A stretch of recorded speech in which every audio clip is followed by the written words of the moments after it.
adalah gembalaku, takkan kekurangan aku.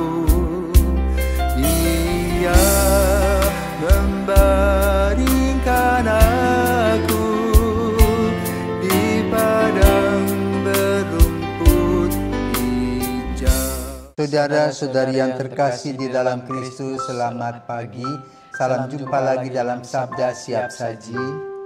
Jumat 23 Februari 2024, hari biasa pekan pertama Prapaskah.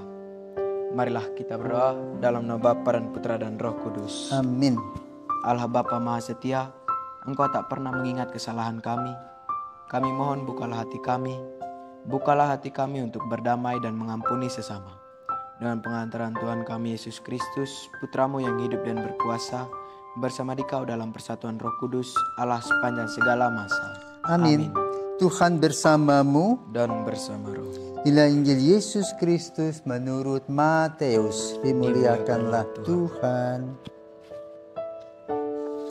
Dalam khotbah di bukit berkatalah Yesus kepada murid-muridnya, jika hidup keagamanmu tidak lebih benar daripada hidup keagamaan ahli-ahli Taurat dan orang-orang Farisi, kalian tidak akan masuk ke dalam kerajaan surga. Kalian telah mendengar apa yang difirmankan kepada nenek moyang kita, jangan membunuh, siapa yang membunuh harus dihukum. Tapi aku berkata kepadamu, setiap orang yang marah terhadap saudaranya harus dihukum. Barang siapa berkata kepada saudaranya kafir, harus dihadapkan ke mahkamah agama, dan siapa yang berkata jahil harus diserahkan ke dalam neraka yang menyala-nyala. Sebab itu jika engkau mempersembahkan persembahan di atas mezbah dan engkau teringat akan sesuatu yang ada dalam hati saudaramu terhadap engkau, tinggalkanlah persembahan di depan mezbah itu dan pergilah berdamai dahulu dengan saudaramu, lalu kembali untuk mempersembahkan persembahan itu. Segeralah berdamai dengan lawanmu selama engkau bersama-sama dengan dia di tengah jalan, supaya lawanmu itu jangan menyerahkan engkau kepada hakim, dan hakim itu menyerahkan engkau kepada pembantunya, dan engkau dilempar ke dalam penjara. Aku berkata kepadamu, sesungguhnya engkau tidak akan keluar dari sana sebelum engkau membayar utangmu sampai lunas. Demikianlah sabda Tuhan, terpujilah Kristus. Romo, dari Injil yang setelah kita dengarkan bersama-sama, Romo, apa alasan Yesus, Romo, yang disuruh kita untuk kembali kepada saudara lalu berdamai sebelum mau mempersembahkan persembahan, Romo? Selamat pagi Valdi dan para pilsawan. Selamat pagi, Romo. Kamu pernah bermusuhan? Pernah. Pernah disakiti teman? Pernah. Lalu langsung memaafkan? Kadang masih dendam. Masih dendam. Nah, disinilah kita bicara soal dendam. Dendam itu apa sih? Dendam, rasa tidak suka dalam hati. Rasa tidak suka, masih simpan kesalahan orang. Artinya belum memaafkan. Salah satu poin dari doa Bapa kami adalah, ampunilah kesalahan kami seperti kami pun mengampuni yang bersalah kepada kami. Maka Injil pada hari ini membahas soal pengampunan.